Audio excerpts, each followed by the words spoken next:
Let's begin. Yo, it's your boy Fro. And today I wanted to talk about something a little bit different. I wanted to talk about the power and the use of F-bombs.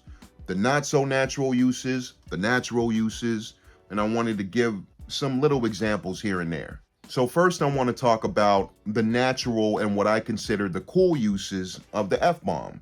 The two biggest examples that I can think of are of course Scorsese and Tarantino.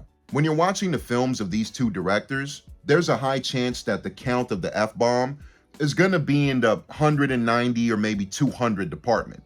The famous scene in Casino, where Robert De Niro and Pesci are meeting in the middle of the desert, and they're going back and forth. Who the fuck are you to talk and try to get people off my back? Who the fuck are you? And here in this scene, they say the word fuck about 25 times in what, a minute and a half? Of course, with Scorsese and Wolf of Wall Street, I believe that's over 500 uses of fuck in 3 hours. Casino's pretty close. I think Casino's around 422 or around there. It's a lot of uses of fuck. But my point is with Scorsese and Tarantino is that I feel these two make the F-bomb work the best in their dialogue. They make the F-bomb feel suave when the characters are saying it, and there's a certain rhythm that they know how to work when they place their F-bombs. Next up, we have the more goofy and over-the-top use of the F-bombs, and Trailer Park Boys is the biggest example that comes to my mind. If you took a shot how many times Ricky and the boys say the word fuck in this show, you would probably die or get alcoholic poisoning in the first 10 minutes. But this style of F-bomb works for me because of how goofy and over-the-top it is. It's absolutely self-aware.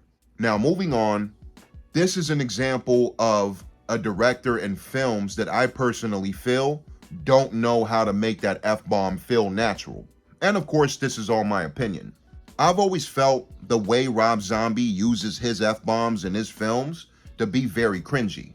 I found out recently that Zombie grew up with carnies and carnival settings, so I can understand why he chooses to make his characters grimy and grotesque and unpleasant people. I'm gonna go on a cursing tirade a little bit, so if you have kids, please turn this off, but the way Rob Zombie has his characters, fuck, cunt, shit, bitch, cunt, this, cunt, fuck, it gets very annoying. Very, very, very annoying. At least from my perspective. If you enjoy Rob Zombie films, no problem. I'm not an end-all be-all. From my two eyes growing up, it was always very easy to point out and very cringy for me. And that's a big chunk of a reason why I wasn't feeling his Halloween films. I gotta admit, I do like Devil's Rejects. That was one of the rare times where I felt Rob Zombie made that F-bomb work, for the most part. There is another guy recently where I'm not a big fan of the way he writes his F-bombs. Then there's a guy named Joe Bagos who did a movie called Christmas Bloody Christmas recently and another film called Bliss. The F-bombs were every other sentence, but they were coming from very unlikable characters that I didn't care for. So that combination can make you tiresome and switch off the film. But I try to be as fair as possible. Joe Bagos did make a movie called VFW, where there was a couple of veterans protecting their bar against I believe they were gang members or people trying to kill them. I thought that film was dope, and I didn't mind the use of F-bombs in that film. One movie recently that I felt the F-bombs really worked, despite how many there are, is Uncut Gems with Adam Sandler.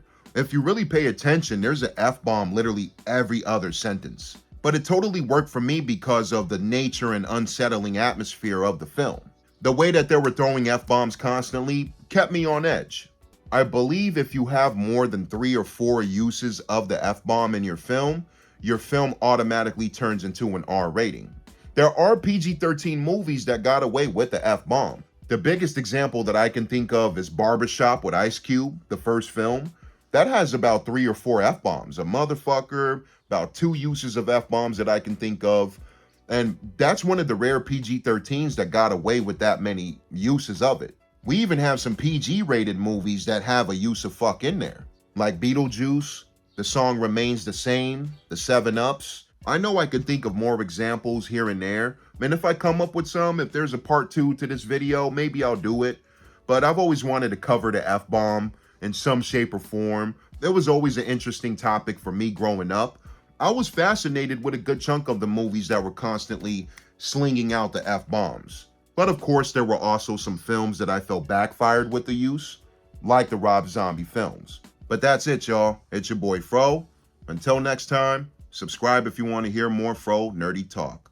Peace.